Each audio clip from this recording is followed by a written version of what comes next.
உலகம் யாவையும் தாமுளவாக்கலும் நிலையின் பெருக்கலும் நீக்கலும் நீங்களா அழகா விளையாட்டுடையா அவர் தலைவர் அன்னவர்க்கே சரண் நாங்களே. கம்பன் அப்படின்னாவே கவிதை தான். உங்களுக்கெல்லாம் தெரியும், கம்பன் வீட்டு கட்டுத்தரையும் கவி பாடம்.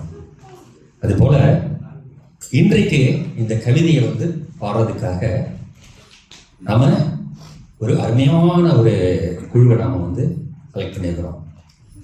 உங்களுக்கெல்லாம் தெரியும், கவிஞர் கண்ணதாசன் அவர் கம்பனுடைய அந்த பாடல்களை இந்த திரை இசையில பல இடங்கள்ல கொண்டு வந்திருக்காரு. அவர் சொல்லுவார், காலமெனும் ஆழியிலும் காற்றுமலை ஊழியிலும் சாகாது கம்பனவன் பாட்டு, அது தலைமுறைக்கு எழுதி வைத்த சீட்டு. 10,000 கவிதையை முத்தாக அள்ளி வைத்த சத்தான கம்பனுக்கு ஈடு இன்னும் வித்தாகவில்லை இனி பாடு. இப்படி பல இடங்கள்ல பல பேர் கம்பனை பத்தி சொல்லியிருக்காங்க. அதுபோல இன்னைக்கு இந்த கம்பனுடைய கவிதைகள்ல ஒரு சிலதை நம்மளுடைய சில குழந்தைகளும் நம்முடைய தமிழ் ஆர்வலர்களும் அவர்களுக்கு பிடிச்ச கவிதை எது அப்படின்ட்டு ஒரு பாடலையும் அதை பற்றி அவங்க புரிந்து கொண்ட அந்த விதத்தையும் நம்மளோட பகிர்ந்து கொள்ள போகிறாங்க. முதல்வராக ஒரு 14 பேர் இருக்காங்க நினைக்கிறேன். ஒவ்வொருத்தருக்கும் 4 அல்லது 5 நிமிடம் வாசி கரெக்டாக டைம் ஸ்பெக்ட் பண்ணுவார். முதலாக நம்ம சிவாத்மிகா சுதர்ஷன் அவர்களை அழைக்கிறோம். சிவாத்மிகா இன்றைக்கு கம்பனது கவி சிறப்பை பற்றி பேச போறார்.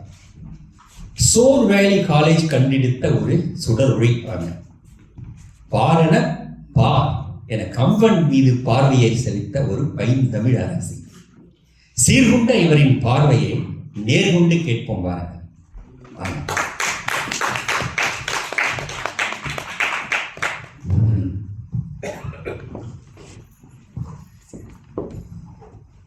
கம்பர் விழாவுக்கு வருகை தந்திருக்கும் அனைவருக்கும் என் அன்பான வணக்கங்கள். திக்கும் போற்றும் ராமன் திருக்கதையை தித்திக்கும் செந்தமிழில் செய்தளித்து நித்தமும் அம்புவியல் மக்கள் அமுதம் அருந்த வைத்த கம்பன் கவியே கவி. கம்ப ராமாயணம் எனும் கவி அமுதத்தில் கவினுடன் அமக்களித்த கவி சக்கரவர்த்தி கம்பர் பற்றியும் அவருடைய கவி சிறப்பு பற்றியும் பேச வந்துள்ளேன். கம்பர் பிறந்த நாடு தஞ்சை மாவட்டத்தில் உள்ள கம்பநாடு என்று ஆராய்ச்சியாளர்கள் கூறுகின்றனர். அவர் பிறந்த ஊர் திருவழுந்தூர் என்பதை அவர் பாடிய சடகோபர் அந்தாதியில் வரும் மன்றே புகழும் திருவழுந்தூர் வள்ளல் என்ற வரியினூடாக அறிந்து கொள்ளலாம். கம்பரின் கவிநயம் அவரின் காவியமான கம்பராமாயணத்தில் வெளிப்படும் சொல்லாட்சி, ஓசைநயம், வர்ணனை மற்றும் கற்பனைத்திறன் ஆகியவற்றில் உள்ளது. கம்பன் விட்டு கட்டுத் தெரியும் கவி பாடும் என்ற பழமொழி அவரின் கவித்திறத்தின் ஆழத்தை உணர்த்துகிறது. அவரது கவிதைகளில் காணப்படும் சொல்லாட்சியை உற்று நோக்கி கம்பர் சொற்களை அழகாகவும் ஆழமாகவும் தெளிவாகவும் கையாள்வதில் வல்லவர் என்பதை அறிந்து கொள்ளலாம். போர்க்களத்தின் நிராயுத பாணியாக நின்று ராவணனை பார்த்து ராமன் இன்று போய நாளை வா என கூறினார். இச்சொல் கேட்ட ராவணனின் மனநிலையை கடன் பட்டார் நெஞ்சம் போல் கலங்கினான் இலங்கை வேந்தன் என கூறி அவரது சொல்லாட்சியின் அருமையை காட்டுகின்றார். அடுத்தது ஓசைநயம்.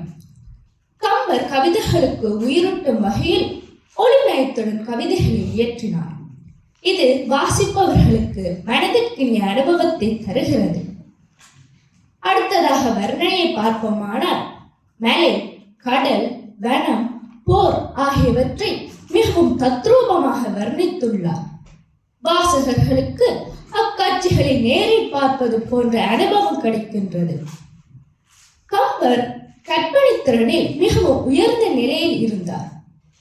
அவர் கவிதைகளுக்கு உயிரூட்டும் வகையிலும் கதாபாத்திரங்களில் உள உணர்வுகளை வெளிப்படுத்தும் வகையிலும் கவிதைகளில் புனைந்துள்ளார். இதற்கு உதாரணமாக ஒரு காட்சி. சீதைக்கு அலங்காரம் செய்து கொண்டிருக்கும் தோழியர்கள் அவருக்கு காதணியை அணிவித்துக் கொண்டிருக்கின்றனர். அரண்மனை மாடத்தில் இருந்து சீதை கீழே பார்க்கின்றார். மூவர் வரிசையாக நிற்கின்றனர். எதற்கு? வில்லினை முறிப்பதற்கு. வில் முறிக்கப்பட்டது. ஆஹா ஓஹோ என சத்தம் எழுகின்றது. வில்லை முறித்தவர் யார் என சீதைக்கு கேள்வி எழுகின்றது. முன்னே சென்ற வயதானவரா? நடுவில் சென்ற முருகல் காட்டி சென்றவரா? ஈற்றில் சென்ற இளவனா? அவனா இவனா என அவளது மனம் அல்லாடுகின்றது. இதனை கம்பர் தம் வெறும் பெண்ணையை அள்ளிக் கொள்ளும் காலை அவன் கொள் ஆண் கொள் அவன் கொள் ஆண் கொள் உள்ளத்தை ஊசலாடும் நிழல் உமிழ் குலை விட்டார் என அழகாக சித்தரித்துள்ளார். இது இவரது கவிநயத்துக்கு ஒரு சிறந்த எடுத்துக்காட்டாகும். ராவணன் போர்க்களத்தில் இறந்து கிடக்கின்றான். கீழே கிடக்கும் ராவணனின் முகம் அவன் வாழும் போது இருந்ததை விட 3 மடங்கு பொலிவுடன் உள்ளது. இதை கம்பர் அழகாக சித்தரித்துள்ளார். சினமடங்கி மனமடங்கி வினயம் ஈய தம் மடங்கி பொருளடக்கம் செயலடங்க மயலடங்க ஆற்றல் தேய தம்மடங்க முனிவர்களின் தலையடங்க நிலையடங்க சார்ந்த நாளில் என கூறுகின்றார். இவ்வாறு கவி சிறந்த எமது கம்பரை போற்றுவோம் என கூறி எனது உரையை முடிக்கின்றேன். நன்றி, வணக்கம்.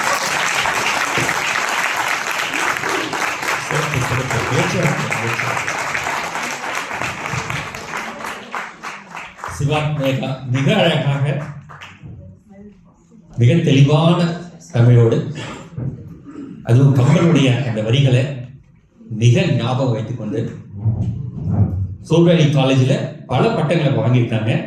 அது மட்டும் இல்லை, அவங்க பரதநாட்டியம், பாலிவுட், பிரேக் டான்ஸ் இப்படி பல துறைகளில் நிபுணராக இருக்காங்க. அவர்களுக்காக சோல்வேலி காலேஜ் ஒரு ஸ்பெஷல் இன்விடேஷன் கொடுத்துருக்காங்க.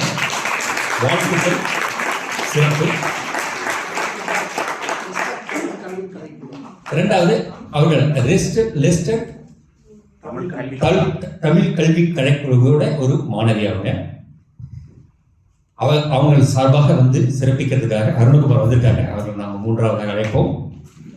அடுத்து 2வதாக நாம் அழைக்க இருக்கிறது மகதி சௌதிகரன்.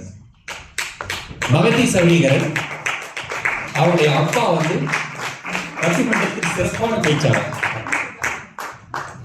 கவிஞர் பெற்றெடுத்த ஒரு கனிமொழி.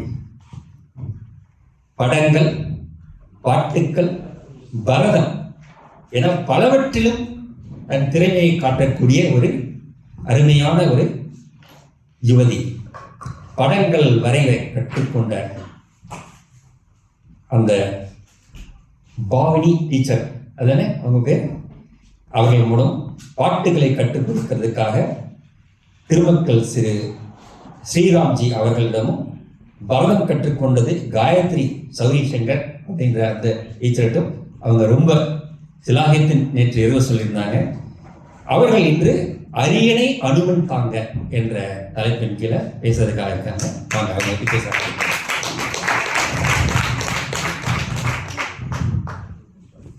சபையினர் அனைவருக்கும் வணக்கம். அரியணை அனுமன் தாங்க அங்கதன் உடைவாள் ஏந்த பரதன் வெண்குடை கவிழ்க்க இருவரும் கவரி பற்ற விரை செறி குழலி ஓங்க வெண்ணையூர் சடையப்பன் தங்கள் மரபுளோர் கொடுக்க வாங்கி வசித்தனே புனைந்தான் மௌலி. பொருள்: அரியணையை அனுமன் காத்து நிற்கவும், அங்கதன் உடைவாளை ஏந்தி நிற்கவும், பரதன் வெண்கொற்ற குடையை பிடித்து நிற்கவும், லக்ஷ்மணனும் சத்ருக்னனும் கவரி வீசவும், மனம் கமழ்கின்ற கூந்தலை உடைய சீதை பெருமை கொள்ளவும், வெண்ணையூர் சடையப்ப வள்ளலின் வழியிலார் கொடுக்க வாங்கி மகுடத்தை வசிட்ட முனிவரே சூட்டினார். நன்றி, வணக்கம்.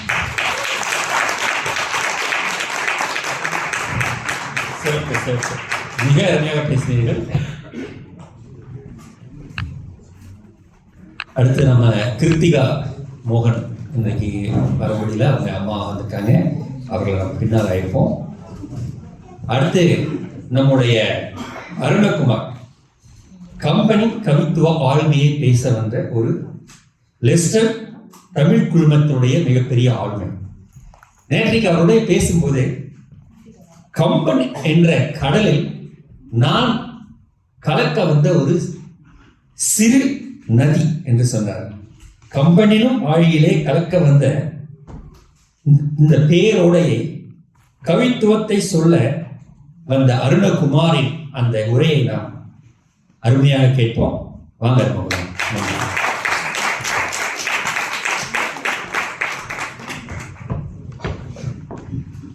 ஒரு சிறு அனுபவம்.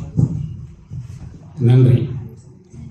இந்த கம்பன் விழாவை ஒழுங்கு செய்த வாசு, நம்முடைய நண்பர் வாசு மற்றும் கம்பன் கழக அங்கத்தவர்கள் அனைவருக்கும் எனது தமிழ் கல்விக் கழகத்தின் லெஸ்டர் தமிழ் கல்விக்கழகத்தின் சார்பில் முதல் நன்றியை தெரிவித்துக் கொள்வோம். இந்த கம்பன் விழாவில் எனக்கு ஒரு அன்பான வேண்டுகோள் என்னன்னு சொன்னால், இந்த இனிவருங்காலங்களில் வர கம்பன் விழாவில் இளையோர்களை முதல் நாங்கள் இங்கே முன்னுக்கு இன்றைக்கி 2 குழந்தைகள் வந்து இங்கே பேசினாங்க. எங்களுடைய அடுத்த ஜெனரேஷனை நாங்கள் இங்கே கொண்டு வந்து இந்த மேடையில் ஏற்ற வேண்டியது எங்களுடைய எல்லோருடைய கடமை. நாங்கள் இப்போ எங்களுக்கு வயசாகி போயிடுது. ஸோ இன்னும் ஒரு 2-3 வருஷத்தில், ஒரு 5 வருஷத்தில் நாங்கள் இதை ஸ்லோ டவுன் பண்ணுற மாதிரியும் அவங்கள வந்து டேக் ஓவர் பண்ணுற மாதிரியும் நாங்கள் ஒழுங்குகள் செய்து எங்களுடைய குழந்தைகளை அடுத்த முறை நீங்கள் கொண்டு வந்து கூட நிறைய குழந்தைகளை கொண்டு வரணுங்க. அதை நாங்கள் எல்லாரும் செய்து நாங்கள் ஆதரிப்போம். நன்றி.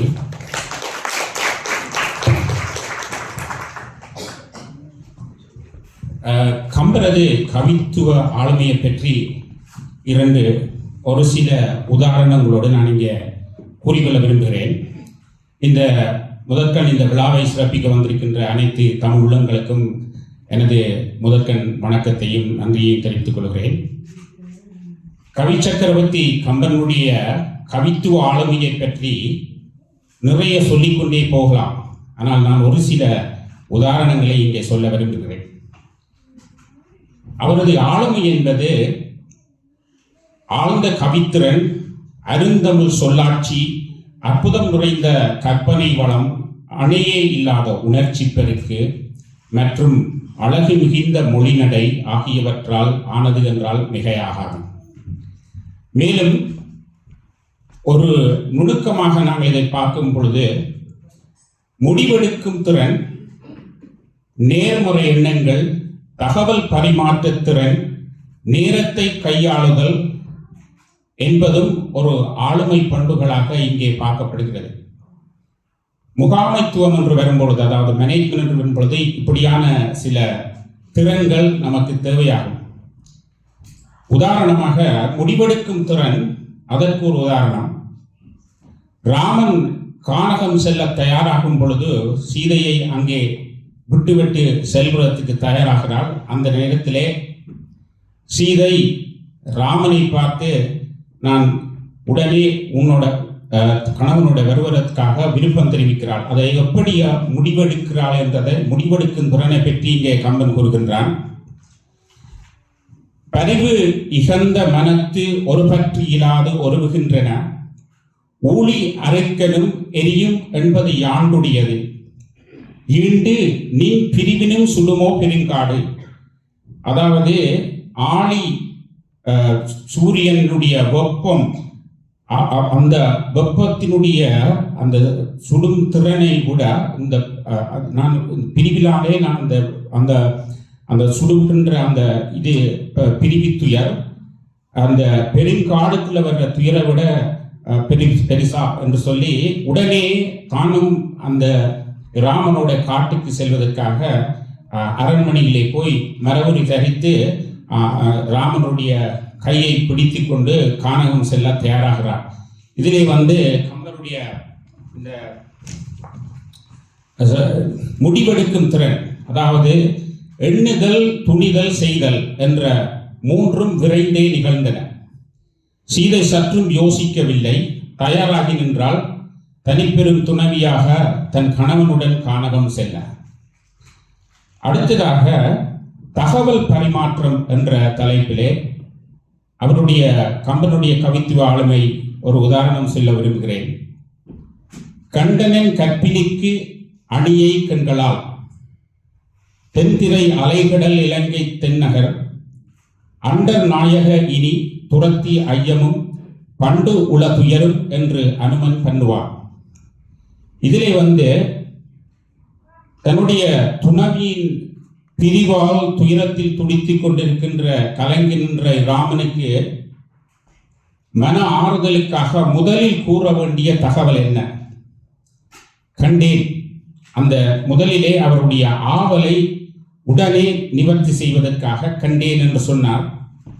கற்பிணிக்கு அணியை கண்களால் என்றது தொடர்ந்து வருகின்ற அடுத்தடுத்த சொற்களிலே கம்பன் ஒரு தகவலை சொல்லும் பொழுது அந்த தகவலை எதிர்பார்த்து கொண்டிருக்கிறவர்களுடைய மனநிலையை புரிந்து கொண்டு இந்த அனுமனுடைய அந்த தகவல் பரிமாற்றம் எவ்வளவு சிறப்பாக இங்கே கவிஞர் கம்பர் இங்கே சிறப்பாக குறிப்பிட்டிருக்கின்றார். இது ஒரு சிறந்த உதாரணமாகும். மூன்றாவதாக நேரத்தை கையாளுதல் என்ற தலைப்பிலே கம்பருடைய கவித்துவ ஆளுமையை நாங்கள் பார்க்கக்கூடியதாக இருக்கிறது. போர்க்களத்திலே இந்திரஜித் எய்திய பானத்தினால் இலக்குவன் உட்பட அனைவரும் மயங்கி விழுந்து விட்டனர்.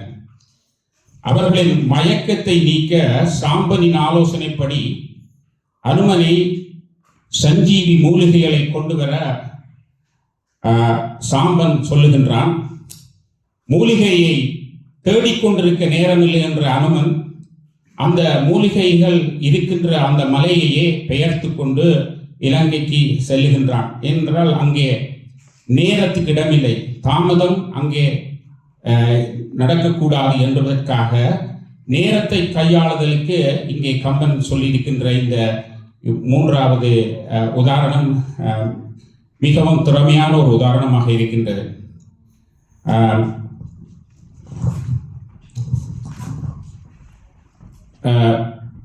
இதெல்லாம் இந்த மூலிகையை கொண்டு வந்து மலையை கொண்டு வந்து அத்தனை பேரையும் உயிர்ப்பித்து அந்த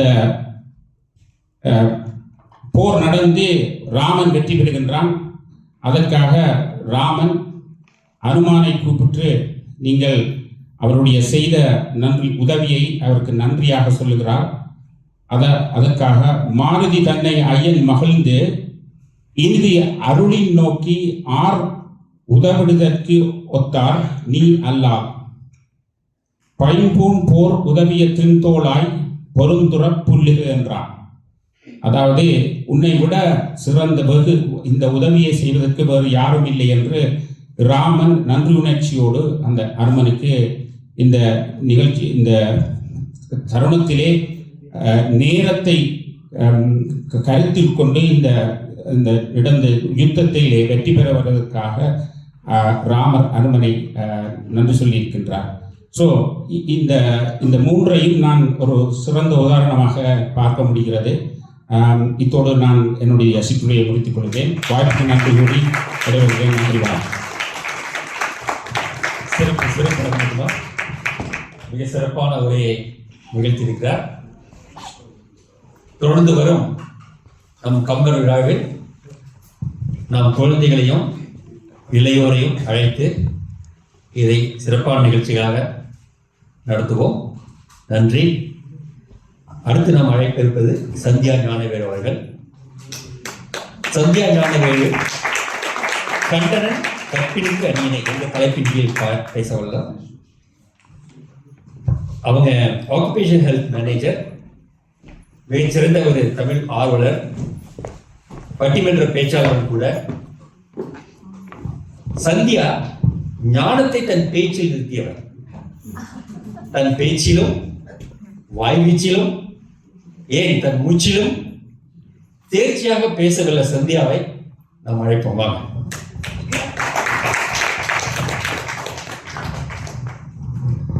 இந்த 3ஆம் ஆண்டு ஐக்கிய ராஜ்ய கம்பர் திருவிழாவுக்கு வருகை தந்திருக்கிற அனைவருக்கும் என்னுடைய சிரம் தாழ்ந்த வணக்கங்கள்.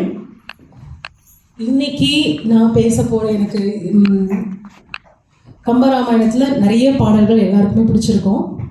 ஒரு வருஷம் ஒரு பாட்டு சொல்லிட்டு இருக்கோம். இந்த வருஷம் இந்த பாட்டை எல்லாருக்கிட்டையும் பகிர்ந்துக்கணும்னு ரொம்ப ஆசைப்படுறேன். இந்த பாடல் சுந்தர காண்டத்தில் திருவடி தொழுதல் படலத்தில் சீதா பிராட்டியை போய் அனுமன் பார்த்துட்டு வந்து ராமபிரானிடம் எப்படி சொல்றாரு அப்படின்ற அந்த காட்சியை தான் நான் வந்து பகிர்ந்துக்க போறேன். முதல்ல அந்த பாட்டை சொல்லிடுறேன். கண்டனின் கற்பினுக்கு அணியை கண்களால் தென்திரை அலைக்கடல் இலங்கை தென்னகர் அண்ட நாயக இனி துரத்தி ஐயமும் பண்டுள்ளதுயரும் என்று அனுமன் பண்ணுவான். இதுதான் அந்த பாடல். இந்த பாடலோட விளக்கத்தை வந்து பார்க்கலாம். இப்போ ஏதாவது நம்ம ஒரு விஷயத்த சொல்றோம், யார்கிட்டயாவது போய் சொல்லணும்னா என்ன சொல்லுவோம்? நான் அங்கே போனேன், அவங்கள பார்த்தேன் அப்படின்னு சொல்லிட்டு சுற்றி வளைச்சி வருவோம் அந்த விஷயத்துக்கு. அந்த விஷயத்த கேட்கறதுக்கு ஆவலாக இருக்கிறவங்களுக்கு எப்படா இவங்க வந்து விஷயத்துக்கு நேரடியாக வராமல் சுற்றிட்டு வரானே அப்படின்னு இருக்கும். பேச்சு வழக்கிலேயே அதுக்கு நம்ம சொல்லுவோம் இல்லையா, கண்டேன் சீதைன்னு நேராக விஷயத்துக்கு வா அப்படின்னு சொல்லுவோம். ஏதாவது ஒரு சுற்றி வளைச்சி பேசுகிறவங்கள்ட்ட நேராக விஷயத்துக்கு வாங்கிறதுக்கு நம்ம பேச்சு வழக்கில் இருக்கிற ஒரு விஷயம் என்னென்னா அந்த கண்டேன் சீதைன்றது கம்பராமாயணத்துலேருந்து எல்லாருமே நமக்கு கம்பராமாயணத்துலேருந்து தெரியாமலே எல்லாரும் சொல்லிட்டு இருப்பாங்க. கண்டேன் சீதையை அப்படின்றது வந்து அனுமன் கண்களால் சீதையை கண்டார் அப்படின்றது எல்லாரும் கண்களால் தான் பார்ப்போம். அதை அப்படியும் எடுத்துக்கலாம். அது வந்து ராமன் வந்து அனுமன் அனுப்பும்போது சீதை எப்படி இருப்பாங்க அப்படின்னு சொல்லிட்டு ஒரு இப்போ அங்க அடையாளங்கள், அதாவது எப்படி எந்த மாதிரி இருப்பாங்கன்னு வர்ணனையெல்லாம் சொல்லி அனுப்பியிருப்பார். ஆனால் அவங்க வந்து ராமனை பிரிஞ்சு அந்த வனத்தில் வந்து இருக்கும்போது, அசோக வனத்தில் இருக்கும்போது அவங்க உடல் மெலிஞ்சு ரொம்ப மீளா துயரத்தில் இருக்காங்க. அப்போ ராமன் சொல்லியிருந்த அவர் சொல்லியிருந்த குறியீடுகளை வச்சுலாம் அவங்களால கண்டுபிடிக்க முடியாது. ஆனால் சீதையோட கண்களில் தெரிஞ்ச ராமனுக்கான காதலையும் அன்பையும் வைத்து அவங்க தான் சீதா பிராட்டி அப்படின்றத அனுமன் தெரிஞ்சுக்கிறாரு. அதை தான் இங்கே கண்டனின் கற்பினுக்கு அணியை கண்களால் அப்படின்னு சொல்றாங்க. இந்த கண்களால்ன்றது இங்க வந்து அனுமன் கண்களால் கிடையாது, சீதையோட கண்கள்ல இருந்து இவங்க தான் சீதா பிராட்டி அப்படிங்கிறத அனுமன் கண்டுபிடிச்சுக்கிறாரு. அதை தான் வந்து இங்க சொல்றாங்க. அண்டர் நாயக இனி துரத்தி ஐயமும் பண்டுள்ள துயரும் அப்படின்னு சொல்றாரு. அதனால கவலைப்படாதீங்க, உங்களுடைய அந்த துயரமும் ஒரு சந்தேகமும் ஒரு எந்த ஐயப்பாடுமே தேவையில்லை உங்களுக்கு அப்படின்னு சொல்லி அதுக்கப்புறம் தான் என்று அனுமன் பண்ணுவான். அதாவது இதுக்கப்புறம் தான் விளக்கம் சொல்றாரு. ஏதாவது ஒரு விஷயத்த சொல்லும்போது நேரடியா விஷயத்துக்கு வரணும். இதுல வந்து கம்பரோட அந்த ஆளுமை, தமிழோட எப்படி அந்த மொழி ஆளுமை இருக்கு அப்படின்றது எனக்கு இந்த பாட்டில் ரொம்ப பிடிச்ச விஷயம். நேரடியா விஷயத்துக்கு வந்து அதை விளக்கமா சொல்றது வந்து எனக்கு ரொம்ப பிடிச்ச ஒரு பாடல். அது உங்ககிட்ட எல்லாம் பகிர்ந்துக்கிட்டதுல ரொம்ப நன்றி. தேங்க்யூ. ரொம்ப அருமையாக பேசுனீங்க. அதாவது கண்ணுக்கு அழகு கண்ணோட்டம் அப்படின்னு வள்ளுவர் சொல்வார். கண்ணோட்டத்துள்ளது உலகியல் அகதியிலா உண்மை நிலத்துக்கு குறை அப்படின்ட்டு. அதாவது அந்த கண்ணில் இருக்கக்கூடிய அந்த கருணையும் கண்ணோட்டமும் இல்லைன்னா நிலத்துக்கு ஒரு பாரமா இருக்கிறது, அதுதான் மிச்சம் அப்படின்னு சொல்றாரு. அதைத்தான் வந்துட்டு சந்தியா ரொம்ப அழகா சொன்னாங்க. சிறப்பு, ரொம்ப அருமை. அடுத்து நம்ம சுரேஷ் சீதாராமன் அவரை கூப்பிடுறோம். இவ்வண்ணம் நிகழ்ந்த வண்ணம் என்ற தலைப்பில் அவர் பேச போறார். சுரேஷ் சீதாராமனை பத்தி பேசணும்னா சீதையையும் ராமனையும் தன் பெயரிலேயே வைத்துக் கொண்டிருக்கக்கூடிய பெருமகன் கோதை மகன் சுரேஷ் தன் உரையை நிறைவாக, கவியாக, சுவையாக, பொருளாக ஆக்கி நம்மை சுவைக்க அழைக்கிறார். வாங்க, இவரை பற்றி அறிமுகம் சொல்லணும்னா இவர் வந்து ஒரு பட்டினத்தார், நாகப்பட்டினத்தார். தன்னுடைய ஆசிரியர் அவர் வந்துட்டு சின்ன வயசுலயே ரொம்ப அழகா வந்துட்டு புத்தகங்கள்லாம் பார்க்காம, அவர் பேர் ஜெயபாலன் நினைக்கிறேன் இல்லைங்களா, அவருடைய இன்ஸ்பிரேஷன் தான் வந்துட்டு இவருடைய தமிழ் ஆர்வத்தை தூண்டியிருக்கு. அவரை பற்றியும் பகிர்ந்து கொள்ளுங்க. வாங்க, இவ்வண்ணம் நிகழ்ந்தவன். நன்றி, வாய்ப்புக்கு நன்றி. ஆமாம், என்னோட தமிழ் ஆசிரியர் ஜெயபாலன். அவர் கிளாஸ் எடுக்கிறப்போ நேரம் போகிறதே தெரியாது. மணிக்கணக்காக எந்த வித புத்தகமும் கையில் வச்சுருக்க மாட்டார். இந்த கிளாஸில் வந்து உட்கார்ந்தாருன்னா அவர் பாட்டுக்கு சரளமாக பேசிக்கிட்டே இருப்பார். தமிழ் மேலே உள்ள அந்த இலக்கியம், அணி, அதெல்லாம் வந்து எவ்வளோ இன்ட்ரெஸ்டிங்காக இருக்கும்னு அவர் கிளாஸ் எடுக்கிறப்ப தெரிஞ்சுக்கிட்டேன். இப்போ கம்பராமாயணத்துலேருந்து எனக்கு பிடிச்ச பாடல், மற்றவங்கெல்லாம் இப்போ சந்தியா வந்து முதல்ல பாடலை சொல்லிட்டு விளக்க சொன்னாங்க. நான் முதல்ல 2 சீன் சொல்லிடுறேன், அதுக்கப்புறம் அந்த பாடலை பற்றி பார்ப்போம். விஸ்வாமித்திர முனிவர் வந்து ராமனையும் லக்ஷ்மணனையும் காட்டுக்கு கூட்டிகிட்டு போகிறாரு. அதாவது அவர் தவம் இருக்க போகிறாரு. அப்போ அவருக்கு வந்து அந்த அரக்கிகள் அந்த அரக்க குலத்தினால நிறையா இடையூறுகள் வருது. அதை வந்து எனக்கு காப்பாற்றி கொடுக்கணும், நான் தவம் பண்ணுறப்ப எந்த இடையூறும் இல்லாமல் இருக்கணுங்கிறதுக்காக கூட்டிகிட்டு போகிறாரு. அப்போ அந்த தாடகைங்கிற அரக்கி வந்து பார்க்குறாங்க, காடெல்லாம் உடம்பெல்லாம் அழிஞ்சிருக்கு, மரங்கள்லாம் பிடுங்கி எரியப்பட்டிருக்கு. அப்போ அந்த தாடகையை ராமன் வதம் புரிஞ்சு கொலை பண்ணுறாரு. இது ஒரு சீன். அடுத்த சீன் கொஞ்ச நேரம் கழிச்சு அதே ராமன் நடந்து போகிறப்ப பேரழகியான அகலிகை வந்து ஒரு சாபத்தினால, அது ஒரு தனிக்கதை, ஒரு சூழ்ச்சினால அவள் வந்து ஒரு கல்லா இருப்பாள். ராமனுடைய கால் பாதம் பட்டு அகலிகை சாப விமோச்சனம் அடைவாள். இது 2 சீன். இந்த சாப விமோச்சனமான அதுக்கப்புறம் கம்ப ராமாயணத்துல விஸ்வாமித்திரர் இந்த பாடலை பாடுறாரு. இவ்வண்ணம் நிகழ்ந்த வண்ணம் இனி இந்த உலகிற்கெல்லாம் உய்வண்ணம் அன்றி மற்றுவோர் துயர்வண்ணம் உருவதுண்டோ, மைவண்ணத்து அரக்கி போரில் மலைவண்ணத்து அண்ணலை உன் கைவண்ணம் அங்கு கண்டேன், கால்வண்ணம் இங்கு கண்டேன். இந்த பாடல்ல வண்ணம்ங்கிற வார்த்தையை 8 முறை உபயோகப்படுத்திருப்பாரு. வண்ணம்ங்கிறதுக்கு கலர், நிறம் அப்படின்னு ஒரு பொருள் ஒன்று இருக்கும். இந்த இடத்துல எப்படி எப்படிலாம் உபயோகப்படுத்துறாரு பாருங்களேன். இவ்வண்ணம் நிகழ்ந்த வண்ணம், அதாவது இந்த சம்பவம் அகலிகையை வந்து சாபம் வச்சு நடந்த பிறகு ராமபிரானை நீ உலகத்துக்கு அவதரிச்சுட்ட, இனிமேட்டுக்கு இந்த உலகத்துல எந்த ஒரு துயரமும் கிடையாது, துயர்வண்ணம் உருவதுண்டோ, அதுதான் ஃபர்ஸ்ட் பார்ட்டு.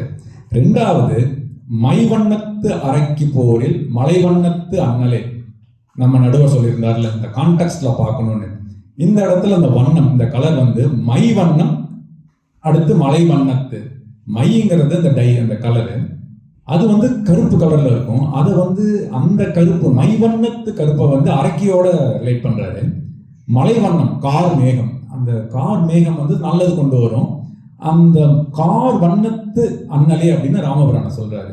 உன் கை வண்ணம் அங்கு கண்டேன், அதாவது தாடகை கொலை அந்த வதம் புரிஞ்சு போர்ல கொல்றப்ப அவர் அம்பு எய்த ஆற்றல், அந்த கை வண்ணத்தை அங்கு கண்டேன்.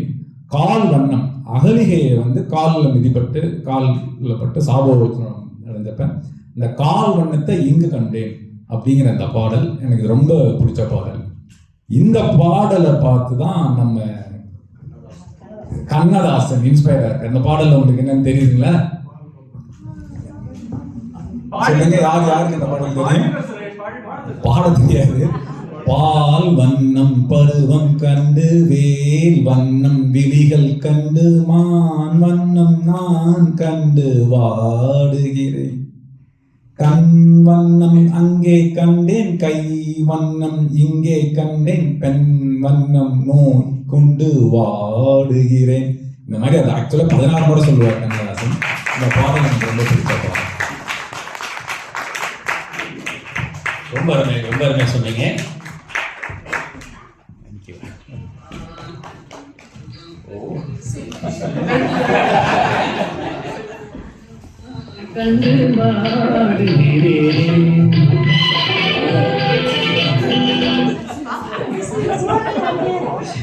ரொம்ப அருமை, ரொம்ப அருமை, ரொம்ப சிறப்பாக பாடுறீங்க.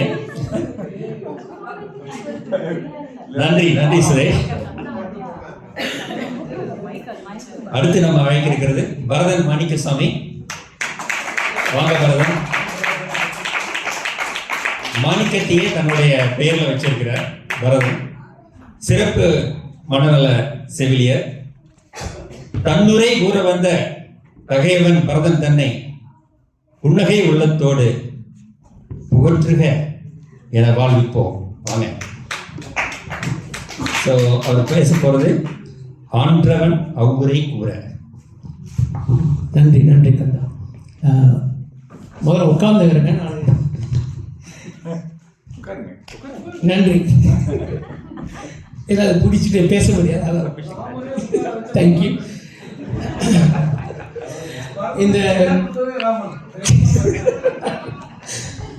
இந்த நிகழ்ச்சியில் வாய்ப்பளித்ததுக்கு வாசு மிக்க மிக்க நன்றி. ஏன்னா இந்த ஐக்கிய கம்பர் விழா வந்து இது 3வது தடவை நடக்குது லெஸ்டரில். அது வந்து அது ஒரு பெரிய சிறப்பு. ஏன்னா ரொம்ப நாளாக வந்து இவர் நடத்தணுன்றது அவருடைய ஆவல். கம்பர் விழா அப்படின்னு பல ஆண்டுகளாக நடக்குது. பல ஆண்டுகள் நடக்குது. நான் என்னுடைய பாட்டுக்கு அப்புறமா வரேன். பல ஆண்டுகளாக நடக்குது, பல நாடுகள் நடக்குது, பல விதமாக பல பேர் பேசிக்கிட்டே தான் இருக்காங்க, இன்னும் பேசிட்டு தான் இருக்காங்க.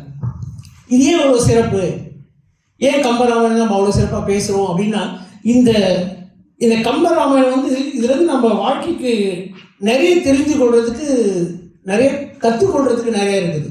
ஓகேங்களா? அதுலேருந்து நம்ம கற்றுக்கொண்டு அதை எப்படி வாழணும் அப்படின்னு அப்போவே வந்து கம்பன் வந்து நிறைய கவிதைகளை எழுதியிருக்காரு. அதை படிக்க தான். ஏன்னா வந்து நான் வந்து இதெல்லாம் படித்ததே கிடையாது. எல்லாம் வாசுவோட புண்ணியத்தில் ஒரு கவிதையாக படித்து இப்போ தான் வந்து நம்ம தெரிஞ்சுக்கிறோம். வாழ்க்கையில் பாதி தூரம் தாண்டதுக்கப்புறம் தான் சில விஷயங்கள்லாம் புரியுது நம்மளுக்கு. ஓகேங்களா? எதுங்க? பெட்டர் லேட் தென் நெவர். கரெக்ட் தான். ஏன்னா நீங்கள் பார்த்தீங்கன்னா இந்த வாழ்க்கை பயணம் வந்து பயணத்தில் நிறைய நம்ம உபயோகிக்கலாம். அந்த கம்பராமாயணத்தை படிச்சிங்கன்னா நிறைய விஷயங்கள் வந்து சொல்லியிருக்காங்க. அதை வந்து படிக்க நம்ம நிறையா புரிஞ்சுக்கிட்டு வரோம். இது நான் எந்த இதை பற்றி பேச போகிறேன்னா, அயோத்திய காண்டம் அதை பற்றி, அதாவது கைகேயினுடைய கதையை பற்றி பேச போகிறேன். கைகை, ஏன்னா அங்கே தான் வந்து நான் நினைக்கிறேன் இதில் தான் வந்து ராமாயணத்தோட பெரிய மாற்றமே ஏற்படுது. எங்கே ஏற்படுதுன்னா, அது கம்பர் வந்து எழுதியிருக்காரு பாருங்க.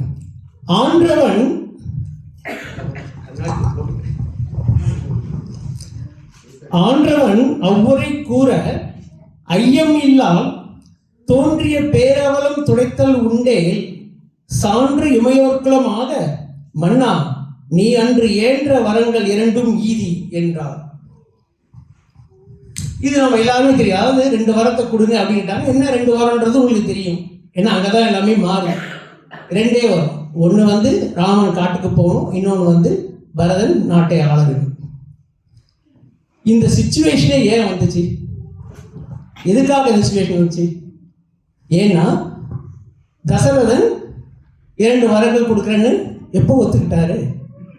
அவரு அதை ஒத்துக்கிட்டதாக தான் இவ்வளோ தூரம் வந்துச்சு. இல்லைன்னா வந்து இந்த சூழ்நிலை ஏற்பட்டிருக்காரு. அதாவது சம்பராசூரம் போர் நிகழ்ந்த அந்த நாள் அவர் கொடுத்த 2 வரங்களை இப்போ கேட்குறாங்க. அவங்க எப்போ வேணுமோ அப்போ கேட்குறாங்க. இதுலேருந்து நாம் என்ன புரிஞ்சுக்கணும்? இந்த சூழ்நிலையை உருவாகாமல் இருக்கிறதுக்கு எப்படி பண்ணணும்? வரம் கொடுத்தீங்கல்ல, ஏன் வரம் கொடுத்தீங்க? முதல்ல பேசுனாங்க அந்த பட்டிமன்றம் பேசும்போது. அதாவது வந்து கோபமாக இருக்கும்போது நாம் எடுக்கிற முடிவு சரியாக இருக்காது. இல்லை, ரொம்ப சந்தோஷமாக இருக்கும்போது எடுக்கிற முடிவு சரியில்லைன்றது தான் இது, இல்லையா? முக்கிய சந்தோஷம், அதாவது ஏதோ அவர் வந்து அவர் நிகழ்ந்த அந்த சந்தோஷத்தில் அவர் வந்து கைகைக்கு வரங்கள் தரேன்னு சொல்லிட்டார். ஆனால் அதை எப்போ அவங்க எக்ஸசைஸ் பண்ணுறாங்க, அதை அவங்களுக்கு வேணும் போது. அப்போ இந்த இதில் பார்த்தீங்கன்னா இந்த இதில் நம்ம என்ன தெரிஞ்சுக்கணும் அப்படின்னு பார்த்தீங்கன்னா, புத்திசாலித்தனமாக இருக்கணும். எந்த நேரத்தில் எதை பேசணும், எதை சொல்லணும் அப்படின்னு நம்ம புத்திசாலித்தனமாக யோசித்து நம்ம அதை நம்ம கரெக்டாக சொல்லணும் அப்படின்றது தான் இந்த பாடல்கள் சொல்கிறேன். ஏன்னா தசரதன் வந்து அன்னைக்கு அதை சொல்லாமல் இருந்திருந்தாருன்னா இன்னைக்கு அவர் இதை அவசரப்பட்டிருக்க மாட்டார். இந்த 2 வரங்கள் கொடுத்துட்டு இப்போ அவங்க கேட்குறாங்களே, அவங்க கேட்கும்போது அதை நாம் தரமே வழியெல்லாம் கொடுக்குறாரு. அப்போ நீங்கள் பார்த்தீங்கன்னா அப்போ அந்த 2 வரங்கள் கொடுத்ததுனால இப்போ கையை வந்து ரொம்ப பிரமாதமாகவும் ரொம்ப நல்ல கேரக்டராகவும் தான் கம்பர் முதல்ல சொல்லியிருக்காரு, இல்லைங்களா? கையை வந்து அவ்வளோ ஒரு நல்லவனாக தான் முதல்ல பிரதிபலிச்சுட்டு வர்றார். ஆனால் அந்த வரங்கள் கொடுத்த 2க்கு அப்புறம் கைகையினுடைய கேரக்டரே சுத்தமாக மாறுது. இதுலேருந்து என்ன புரியுதுன்னா, மனிதர்களின் மனம் மாறும், இல்லைங்களா? கண்டிப்பாக மாறும்.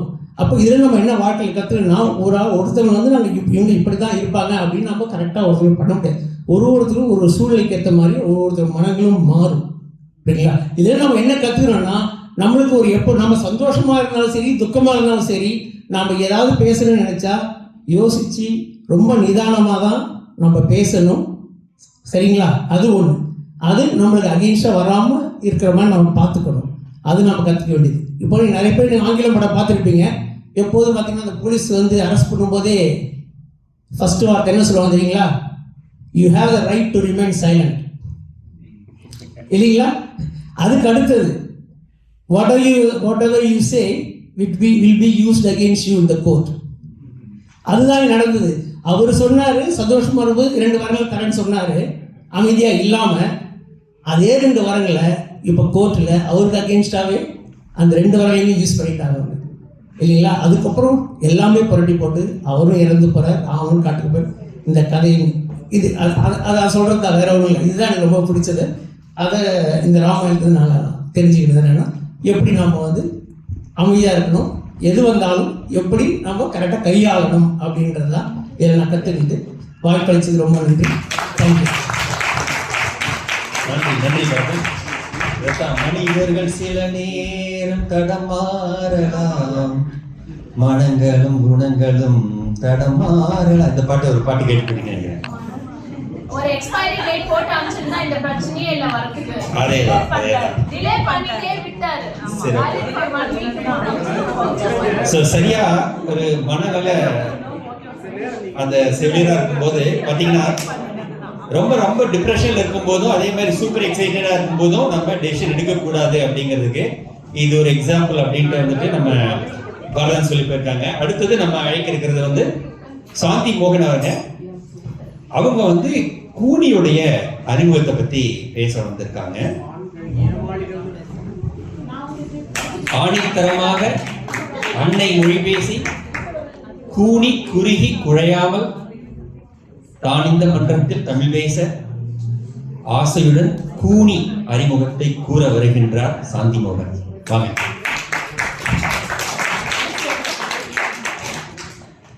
அனைவருக்கும் வணக்கம். கம்பராமாயணம் அப்படின்னு சொன்னதும் எனக்கு முதல்ல ஞாபகம் வருது என்னோட 10ஆம் வகுப்பு தமிழ் பாடமும் அது மிக அருமையாக எடுத்த என் தமிழாசிரியர் நான் தேவசிகாமணி ஐயா தான். அவருக்கு நன்றி கூறி என் உரையை ஆரம்பிக்கிறேன். உங்க எல்லாருக்கும் தெரிஞ்சிருக்கும் கம்பராமாயணத்துல 6 காண்டங்கள் இருக்கு, 123 படலங்கள் இருக்கு. எனக்கு பிடிச்ச பாடல் வந்து அயோத்தியா காண்டத்துல வருது. இது 2வது காண்டம். அயோத்தியா காண்டம் வந்து ராமர் வந்து அரசனாக்கணும் அப்படின்னு தசரதன் முடிவு எடுக்கிறதும், அதுக்கப்புறம் மந்தரையோட சூழ்ச்சியால கைகை மனசு மாறி பரதனுக்கு வந்து பட்டம் வைக்கணும், ராமரை காட்டுக்கு அனுப்பணும் அப்படின்னு அவங்க முடிவு எடுக்கிறதும், அதுக்கப்புறம் தொடர்ந்து நடக்கிற நிகழ்வுகளை தான் அயோத்தியா காண்டம் சொல்லுது. இந்த அயோத்தியா காண்டத்துல 13 படலங்கள் வருது. இதுல வர ஒரு படம்னா மந்தரையும் சூழ்ச்சி படலம். மந்தரையோட சூழ்ச்சி படலத்துல மந்தரை வந்து எப்படி கைகையோட மனசை மாத்துறாங்க, மாத்தி பரதனுக்கு தான் வந்து பட்டம் கொடுக்கணும், ராமரை காட்டுக்கு அனுப்பணும், எப்படி அதுக்கு சூழ்ச்சி பண்றாங்கன்றத மட்டும் தான் அந்த மந்தரையும் சூழ்ச்சி படம்னு சொல்லுது. ஸோ இப்போ வந்து தசரதன் வந்து முடிவு பண்ணிட்டாரு ராமருக்கு பட்டம் கொடுக்கலாம் அப்படின்ட்டு. இதை சொன்னதும் அயோத்தியா மக்கள்லாம் வந்து நகரத்தை வந்து அலங்கரிக்கிறாங்க. அப்படி அலங்கரிக்கும் போது அந்த நகரம் வந்து பார்க்கறதுக்கு வானுலகம் போல இருக்கும். அவங்க எல்லாம் அந்த மாதிரி அலங்கரிச்சு இருக்கும்போது இந்த செய்தி வந்து மந்தரையோட காதுக்கும் வருது. அவங்க இந்த செய்தியை கேட்டதும் அவங்க எப்படி நினைச்சாங்க அப்படின்றதுக்கு அவங்களுக்கு ஒரு அறிமுக பாடம். இந்த ராவணன் செய்த துன்பம் அவனை அழிக்கிறதுக்கு அவரோட தீமையெல்லாம் ஒன்னா சேர்ந்து உருவெடுத்து வந்தா எப்படி இருக்கும் அத மாதிரி மனசு கொண்டவங்க கூனி. அந்த கூனி வந்து இப்ப இந்த அலங்கரிக்கிற இந்த அயோத்தியா வந்து பார்க்கறதுக்கு வெளியே வராங்க. சோ இந்த பாடல் வந்து எனக்கு ரொம்ப பிடிச்ச பாடல். அந்நகர் அணிவுறும் அமலை வானவர் பொன்னகர் இயல்பு என பொலியும் ஏழ்வையில் இன்னல் செய் ராவணன் இழைத்த தீமை போல் துண்ண அருங்கொடுமன கூனி தோன்றினாள். சோ இவங்களோட மனசே இவ்வளோ வந்து கொடூரமா இருக்கு. இவங்க என்ன பண்ணுவாங்க அப்படின்னு வந்து ஒரு 10ஆம் கிளாஸ் படிக்கும்போது நமக்கு வந்து தெரியாது. இதுக்கப்புறம் என்ன நடக்கும் அப்படின்னு எனக்கு ஒரு பயமே வந்துச்சு அந்த பாட்டு கேட்கும்போது. அது எங்க ஐயா வந்து முடிக்கல அன்னைக்கு அந்த லெசனை. போயிட்டு ஐயோ அப்புறம் என்ன நடக்கும் அவங்க வந்து என்ன சூழ்ச்சி பண்ணுவாங்க, ஏன்னா நமக்கு வந்து அந்த கதை தெரியாது. அப்போ அவ்வளோ ஒரு தாக்கத்தை வந்து எனக்கு இந்த பாட்டு ஏற்படுத்துச்சு. அதுவும் இல்லாம ஒரு பாடலை வந்து ஒரு கதாநாயகனோட அறிமுகம், இல்லாட்டி ஒரு கதாநாயகியோட அறிமுகம், இல்லாட்டி ஒரு நாட்டோட வளர்த்து சொல்றது அப்படி நிறைய பாடல்கள் இருக்கும். ஆனா இங்க கூனின்றவங்க ஒரு சின்ன வந்து கதாபாத்திரம் தான். தசரதன், அவருக்கு மனைவிகள், அதுல ஒருத்தவங்க கைகேயிக்கும் நிறைய பணிப்பெண்கள் தோழிகள்லாம் இருக்காங்க. கைகையோடதுல ஒருத்தவங்க தான் மந்தரை. ஸோ அவங்களோட கதாபாத்திரம் ரொம்ப சின்னது. அதுக்குமே ஒரு அறிமுக பாடல் வச்சு கம்பர் வந்து அவங்களுக்கு ஒரு அறிமுக பாடல் வைக்கிறாரு. அதனால எனக்கு இந்த பாட்டு ரொம்ப பிடிக்கும். அதுவும் இல்லாம அந்த அவங்களோட கொடுமையான மனசை வந்து அவங்க சொல்றாங்க. அவங்க வந்து என்ன பண்ண போறாங்க அப்படின்னு ஒரு பயத்தை உண்டு பண்ணிச்சாங்க 10ஆம் கிளாஸ் படிக்கும் போது. அப்புறம் அவங்க என்னதான் பண்ணாங்க அப்படின்னா தெரிஞ்சதுக்கு அப்புறம் இட்ஸ் ஓகே. ஆனா வந்து அப்போ அந்த ஒரு தாக்கத்தை வந்து இந்த பாடல் ஏற்படுத்துச்சு. அதனால எனக்கு இந்த பாடல் ரொம்ப பிடிக்கும். வாய்ப்பு கொடுத்தமைக்கு நன்றி. எப்படி கையை இல்லைன்னா வந்துட்டு கம்பராமாயணமே இல்லையோ அது போல கைகையோட மனதுக்குள்ளால மாற்றத்தை ஏற்படுத்துறதுக்கு கூனி மிக முக்கியமான ஒரு காரணமாக இருந்திருக்காங்க. சிறப்பு, ரொம்ப அருமையாக இருந்தது சாந்தி மோகன் அவர்களே. அடுத்து நம்ம அழைக்க இருக்கிறது கவியரசன் கருணாநிதி.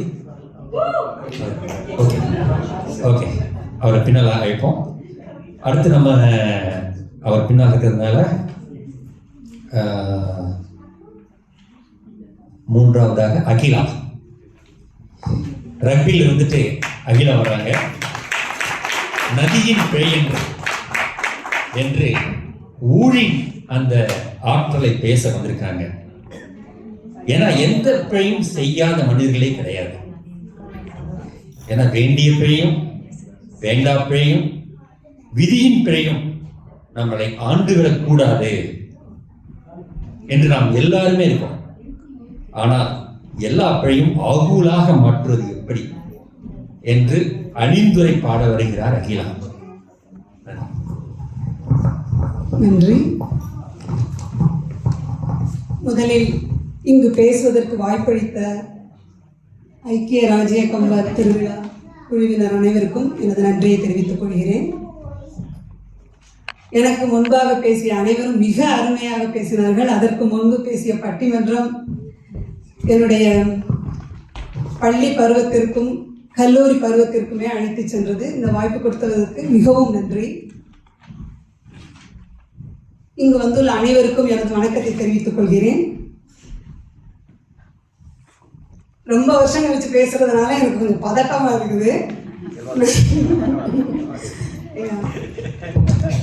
லாஸ்ட் இயரே நான் வர வேண்டியது இருந்தது. ஏதோ ஒரு சந்தர்ப்ப சூழ்நிலையில் வர முடியல. அதனால இது என்னுடைய முதல் மேடை பேச்சு இந்த ஊர்ல.